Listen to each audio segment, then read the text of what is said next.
चलिए, आप सभी का स्वागत है किसमें, जीनियस स्टडी सेंटर के मतलब जीएस की क्लास में आपका स्वागत है।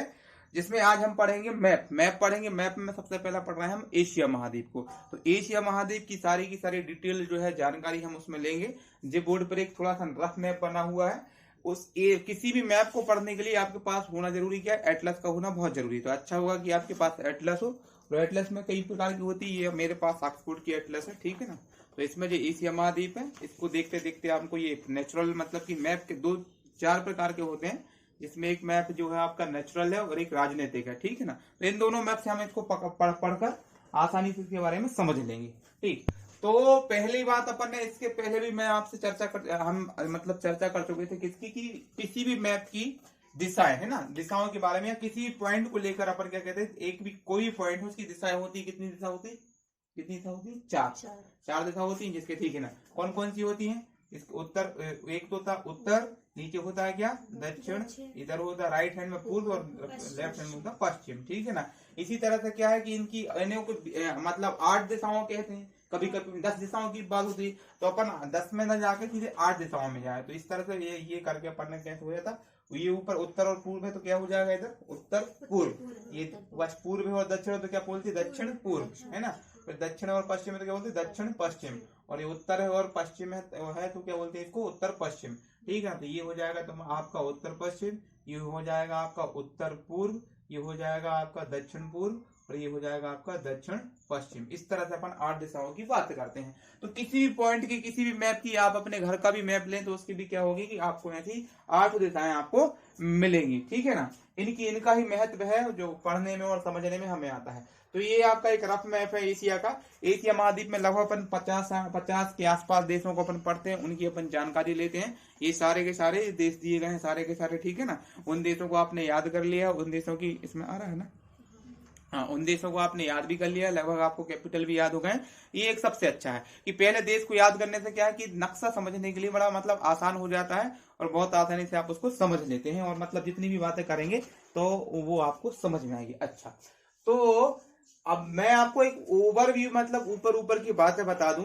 तो हमारे विश्व में कितने महाद्वीप हैं बताइए, पूरा दुनिया जो है कितने महाद्वीपों में बटा हुआ है, 7 महाद्वीपों में बटा हुआ है। अगर मैं सबकी बातें करूं आपसे, सभी के नाम लेने की बात कहूं, मैं मतलब वर्ल्ड मैप रखूं, हाँ वर्ल्ड मैप, एक मिनट वर्ल्ड मैप लेके आते हैं अपन।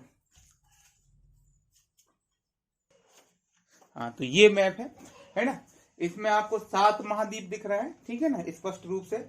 तो देखिए पहला महाद्वीप कौन सा है, ये मतलब कि अपन एक तरफ से पढ़े, एक दिशा से पढ़े तो क्या है, ये उत्तर अमेरिका महाद्वीप। दूसरा क्या है, दक्षिण अमेरिका महाद्वीप। इधर देखा जाए तो ये इतना एरिया जो कहलाता है, ये इतना एरिया, ये कौन सा है महाद्वीप है, यूरोप महाद्वीप, ठीक है। नीचे क्या है, ये अफ्रीका महाद्वीप दिख रहा है। और ये जो बड़ा सा दिख रहा है, ये बड़ा बड़ा क्षेत्रफल दिख रहा है, वो क्या है, ये एशिया महाद्वीप है, ठीक है। फिर ये आपको इधर से नीचे से थोड़ा सा दिख रहा है, ये ऑस्ट्रेलिया महाद्वीप है।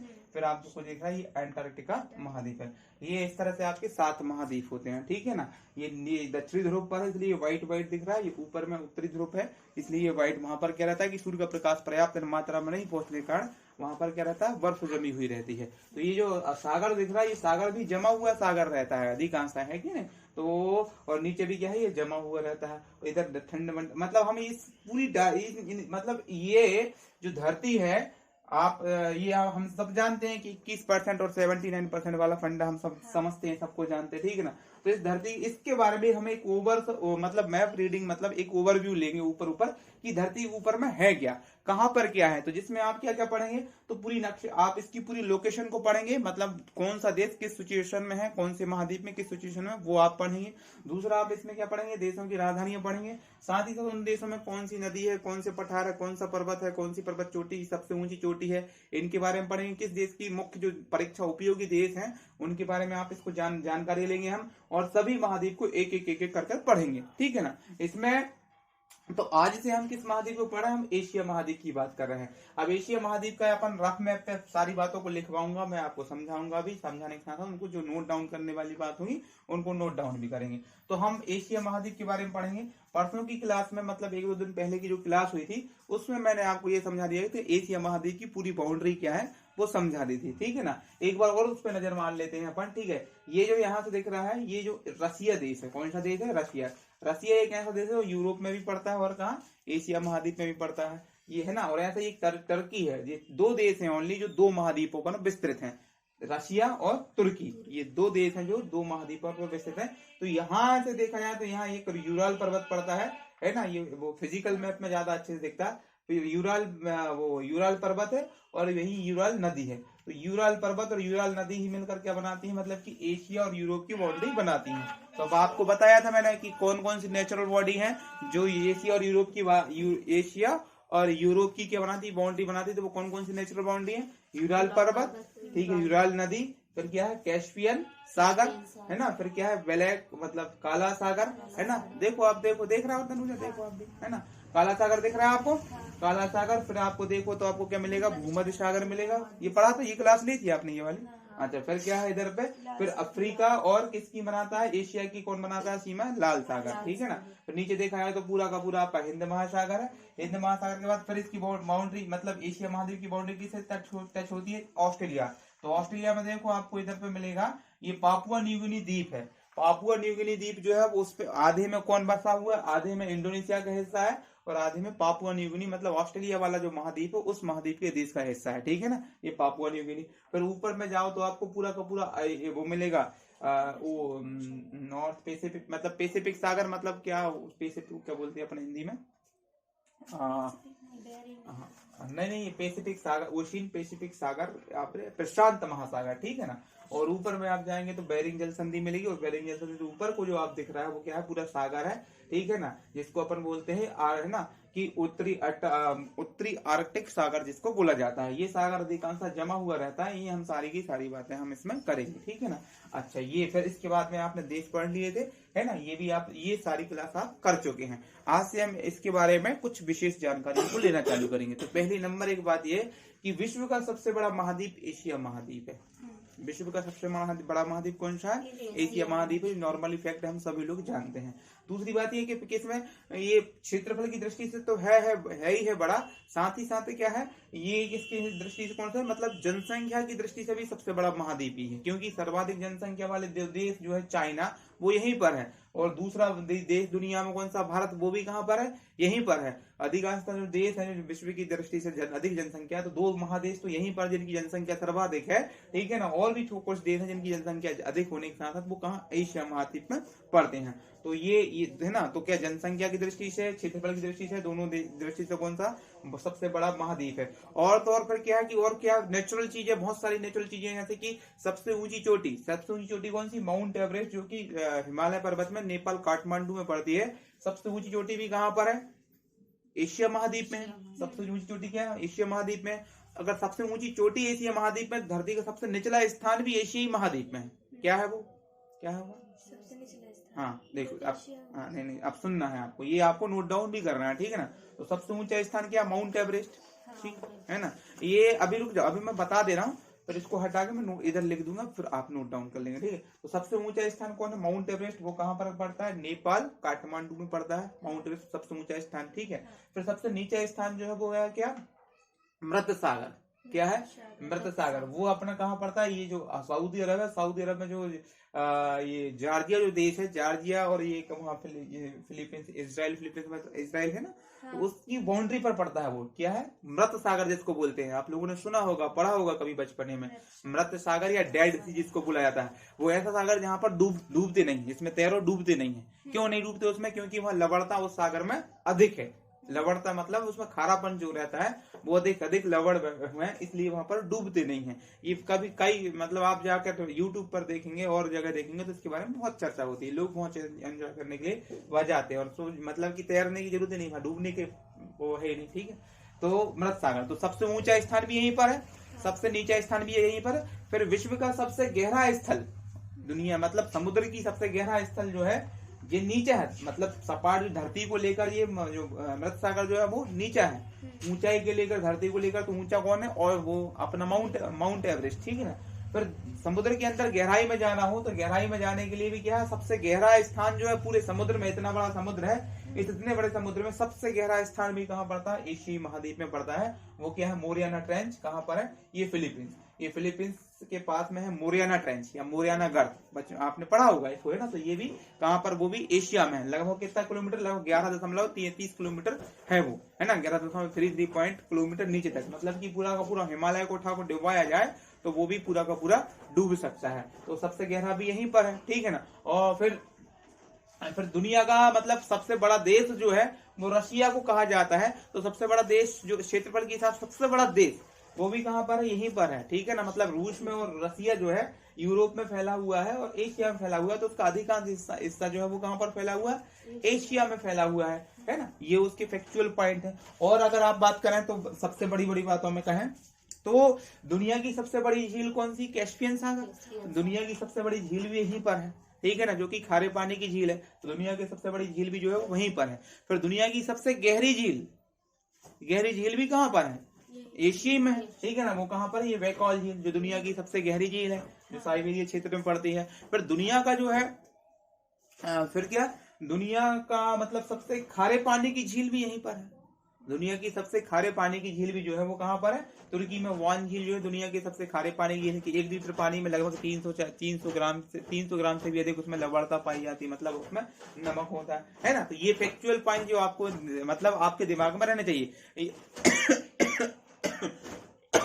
ठीक है, परीक्षा में आएंगे तो आएंगे, ठीक है ना। बाकी ऐसी कुछ जानकारी जो आपको वैसे भी आपको अवेयरनेस में आपके रहना चाहिए। फिर और क्या हो सकता है इसमें, तो दुनिया का सबसे अधिक वर्षा वाला स्थान भी कहाँ पर है, तो वो भी एशिया महाद्वीप में है ना। बताओ कहाँ पर है, बताओ, आप चर्चा हुई थी अपनी, कहाँ पर है। सबसे सर्वाधिक वर्षा वाला क्षेत्र है भारत में ही है। अपन ने चर्चा की थी, भारत को बता रहा था मैं, भारत के बारे में बताया था। हाँ, मेघालय, ठीक है ना। मेघालय माशिमराम, चेरापूंजी जो शहर हैं वहां के, वहां पर सर्वाधिक वर्षा होती है, ठीक है।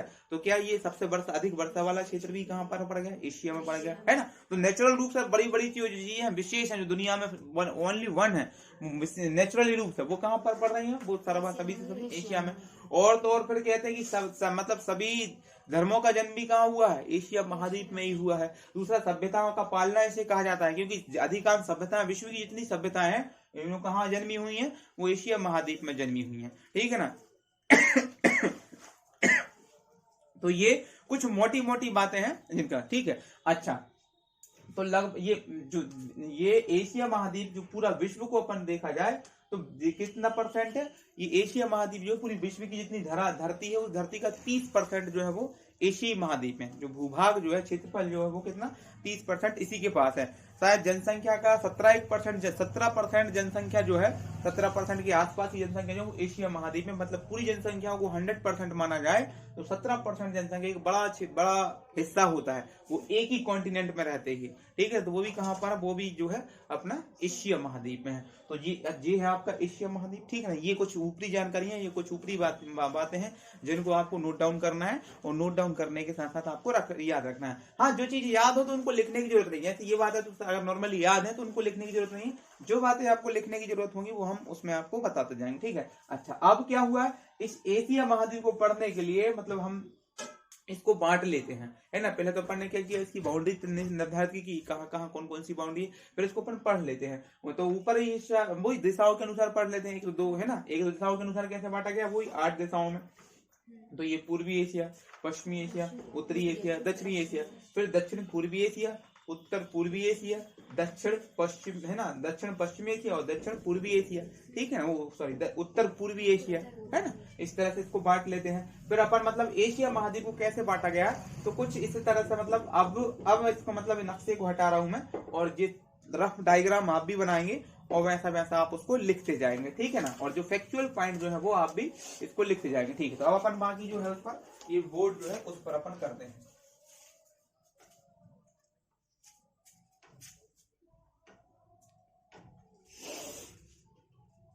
तो क्या कर दिया गया है कि अपन ने जो ऊपरी जो हिस्सा है अपन इसको बोलते उत्तरी भाग, ठीक है ना। क्योंकि ये एशिया का जो मध्य भाग जो है, यहाँ पर कई सारे पर्वत हैं, कई सारी पर्वत श्रृंखला है, तो बीच में ये पर्वत है, तो इस तरफ ढलान होगा, इस तरफ भी थोड़ा ढलान होगा, पर्वतीय क्षेत्र यहाँ सारे पर्वत बैठे हुए सारे के सारे। आप देखेंगे, पढ़ेंगे फिजिकल मैप में देखेंगे, देखो फिजिकल, ये देखो ये ब्राउन का नक्शे में देखेंगे आप, तो ये है, ये इसी में देख लो, वो मत खोलो इसको ना, ये देखो। तो इसमें जो नक्शे में जो ब्राउन ब्राउन कलर दिख रहा है वो क्या है, वो पर्वतीय क्षेत्र है ना। और अगर जहाँ ज्यादा डार्क है तो मतलब वो ऊंचे ऊंचे पर्वत है उसमें। और अगर मतलब कलर के अनुसार, मतलब कलर की डार्कनेस और लोनेस के अनुसार उसको समझने का है।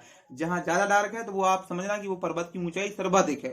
फिर ऐसे जैसे कम होता जाए तो मतलब पर्वत है, लाइट होगा, ठीक है ना। तो देखो ये एरिया दिख रहा है आपको, दिख रहा है ये एरिया बीच बीच का दिख रहा है आपको। तो बीच में क्या मतलब पर्वत है, ऊपर देखा जाए तो पठार है। मतलब देखो ये जो ब्राउन है यहाँ पर्वत ज्यादा है, फिर ऊपर देखो तो आपको कम ब्राउन मतलब चॉकलेटी होते जा रहा तो यहाँ पठार है, ठीक है। मतलब पर्वत के बाद जो पठारी क्षेत्र मतलब मैदान से ऊंचा वो पठार। नीचे देखा जाए तो है ना। फिर जो हरा वाला आप जानते हैं वो ग्रीन नदी के लिए है, ब्लू वाला आपको पता है, ठीक है, वो किसके लिए, पानी के लिए, वाटर के लिए है, ठीक है।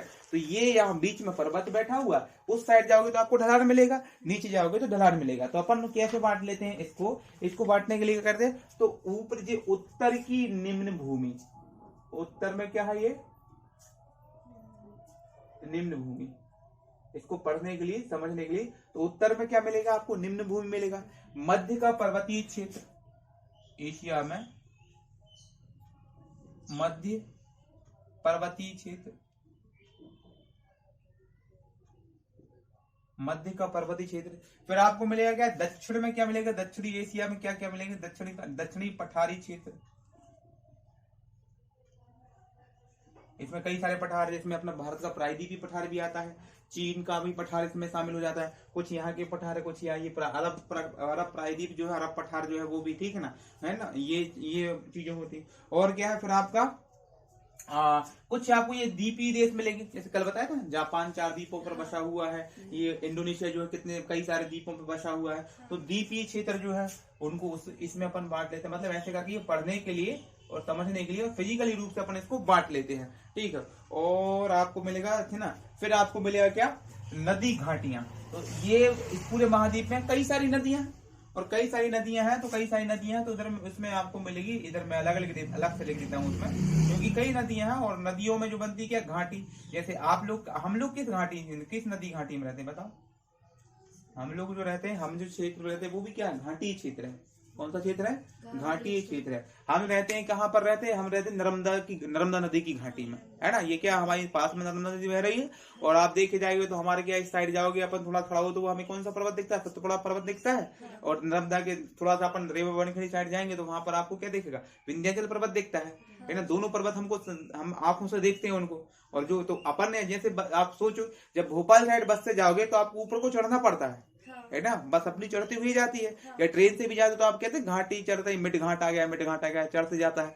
तो वो ऊंचा क्षेत्र है, ठीक है ना, उधर से ना। फिर अपन इधर पचमढ़ी साइड जाते हैं तो पचमढ़ी साइड भी अपनी गाड़ी ऊपर को चढ़ती है ना, और वहां से नीचे तो अपन वो ऊंचाई पे बसा हुआ है और अपन बीच में है। इस साइड जाओ तो ऊंचाई, तो अपन क्या घाटी में आ गए, तो अपन घाटी में रहते हैं, ठीक है। तो ऐसी बड़ी बड़ी नदियां हैं। तो घाटी क्षेत्र कोई छोटा मोटा नहीं होता कि जरा सा नदी नाला हो। घाटी क्षेत्र एक बहुत बड़ा एरिया होता है, ठीक है ना। तो अपन एशिया को पढ़ने के लिए, एशिया को समझने के लिए क्या करते हैं, इस तरह से 5 तरह से अपन इसको बांट लेते हैं, है ना।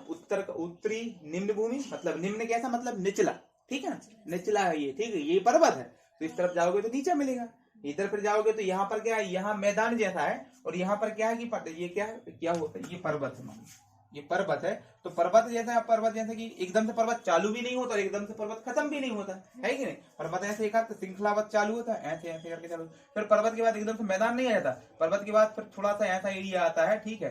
तो पर्वत किसको कहते हैं, पर्वत क्या होता है, जिसकी मतलब ऊंचाई क्या है, 900 कुछ मीटर से ऊंचा हो और साथ में क्या है, उच्चावत जो हो। पर्वत और पर्वत आपने सुना हो, नाम सुने होंगे इसको, पर्वत और चट्टान, है ना। तो पर्वत किसे कहते हैं, तो पर्वत की परिभाषा समझ लीजिए कि पर्वत उस क्षेत्र को कहते हैं कि जो मतलब एक तो ऊंचा हो, आसपास के ढाल से ऊंचा हो, साथ ही उसका उच्चावच समझते हैं, मतलब एक पॉइंट अगले पॉइंट से ऊंचा हो, है ना। उच्चावच मतलब ये पॉइंट देखो, अब ये वाला जो पॉइंट है, ये पॉइंट है, इस पॉइंट से अगला पॉइंट देखो आपको ऊंचा मिलेगा, फिर अगला पॉइंट जो मिलेगा आपको ऊंचा मिलेगा।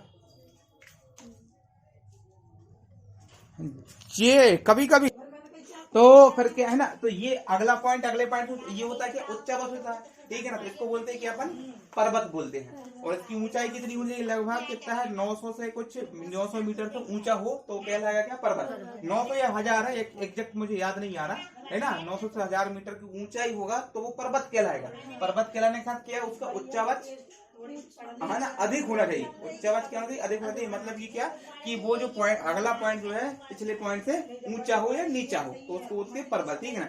और फिर साथ ही साथ क्या है, उच्चावच ये परंतु 900 मीटर की मतलब तय नहीं करता है तो उसको चट्टान या अपन पहाड़ियां बोलते हैं। पहाड़ी, पर्वत और पहाड़ी, तो अपन उसको पहाड़ी बोल देते हैं, ठीक है ना। हाँ, फिर स्थानीय रूप से अपन अलग अलग बोलते हैं, अपनी वो बात अलग है। मतलब ज्योग्राफिकल जो परिभाषा है पर्वत की तो वो यही है कि 900 से 1000 मीटर, मुझे एग्जैक्ट नहीं पता है कि 900 है, मतलब 900 से तो अधिक ही है, ठीक है। तो इतना तो ऊंचा हो, साथ में उच्चावच अधिक होना चाहिए उसका, वो होगा पर्वत। 900 ऊंचा उच्चावच भले हो परंतु 900 या 1000 मीटर इस ऊंचाई को पार नहीं करता है तो वो कहलाता पहाड़ी, ठीक है ना, पहाड़ी। और अगर ठीक है भले फिर क्या होगी, वो 1000 मीटर से ऊंचा भी हो, 1000 मीटर, परंतु वो क्या हो, सपाट हो ऊपर से क्षेत्र, तो वो कहलाता है क्या, पठार। तो क्या कहलाता है वो, पठार। सपाट मैदान जैसा हो, मतलब आसपास की मैदानी भूमि से ऊंचा हो, और ऊंचा होने ये मैदान है, ये इनसे ऊंचा है, और क्या ऊपर से कैसा है, वो सपाट है, तो वो क्या कहलाता है, पठार कहलाता है। तो दुनिया में सबसे ऊंचा पठार कौन सा, ये यहीं पर है, पामीर का पठार, है ना। तो इसी को क्या बोला था, संसार की छत बोली जाती है।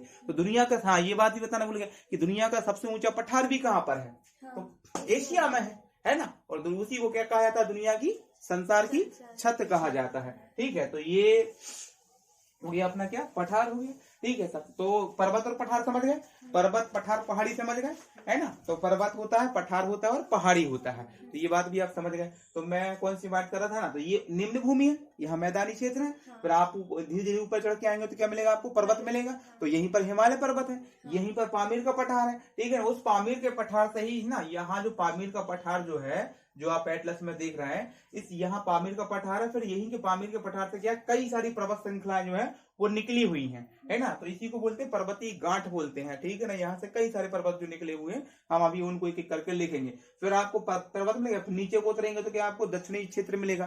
तो ये पठारी क्षेत्र है, मतलब कि ये क्या है, एकदम से मतलब ढलान नहीं है, ये वो पठारी क्षेत्र है। मतलब कि यहाँ पर थोड़ा ये पर्वत से नीचे है परंतु ऊंचा है, और ऊंचा होने के साथ साथ क्या है, सपाट जैसा है। जो हम जो है पठारी क्षेत्र पर रहते हैं, तो ये क्या है, तो ये पठारी क्षेत्र की भूमि जो है, यहाँ की जो भूमि जो है वो क्या है, आपको पता है अंकारा लैंड और गोंडवाना लैंड। हाँ। तो ये गोंडवाना लैंड है, और गोंडवाना लैंड क्या है, अति प्राचीन भूमि है ना। तो ये प्राचीन भूमि से निर्मित पर्वत है, मतलब पठारी क्षेत्र है एशिया महाद्वीप का, समझ में आया, ठीक है ना। और फिर इसके बाद जो है, फिर है आपकी नदी घाटियां अंदर में है, जो बड़ी बड़ी नदियां, या है ना, कि अपनी जैसे गंगई नदी है, ब्रह्मपुत्र नदी है, चाइना की नदी यांगटी शियांग नदी है, हांगो नदी है, लून नदी मिलेगी, ओब नदी मिलेगी, वो ये अपने यूराल नदी मिलेगी, बहुत सारी नदियां हैं। तो वो नदियों की घाटियां हैं, तो वो घाटी क्षेत्र, जैसा अपना नर्मदा नदी घाटी क्षेत्र है, ऐसा वहां घाटी क्षेत्र है। दूसरा क्या मिलेगा आपको, द्वीपीय क्षेत्र मिलेंगे, मतलब ये ऐसे है ना, तो द्वीप मिलेंगे आपको, जैसे ये आपका अंडमान निकोबार द्वीप समूह वही है, जैसे इंडोनेशिया है, ये जापान है, इनकी बात है। अब आपको क्या करना है,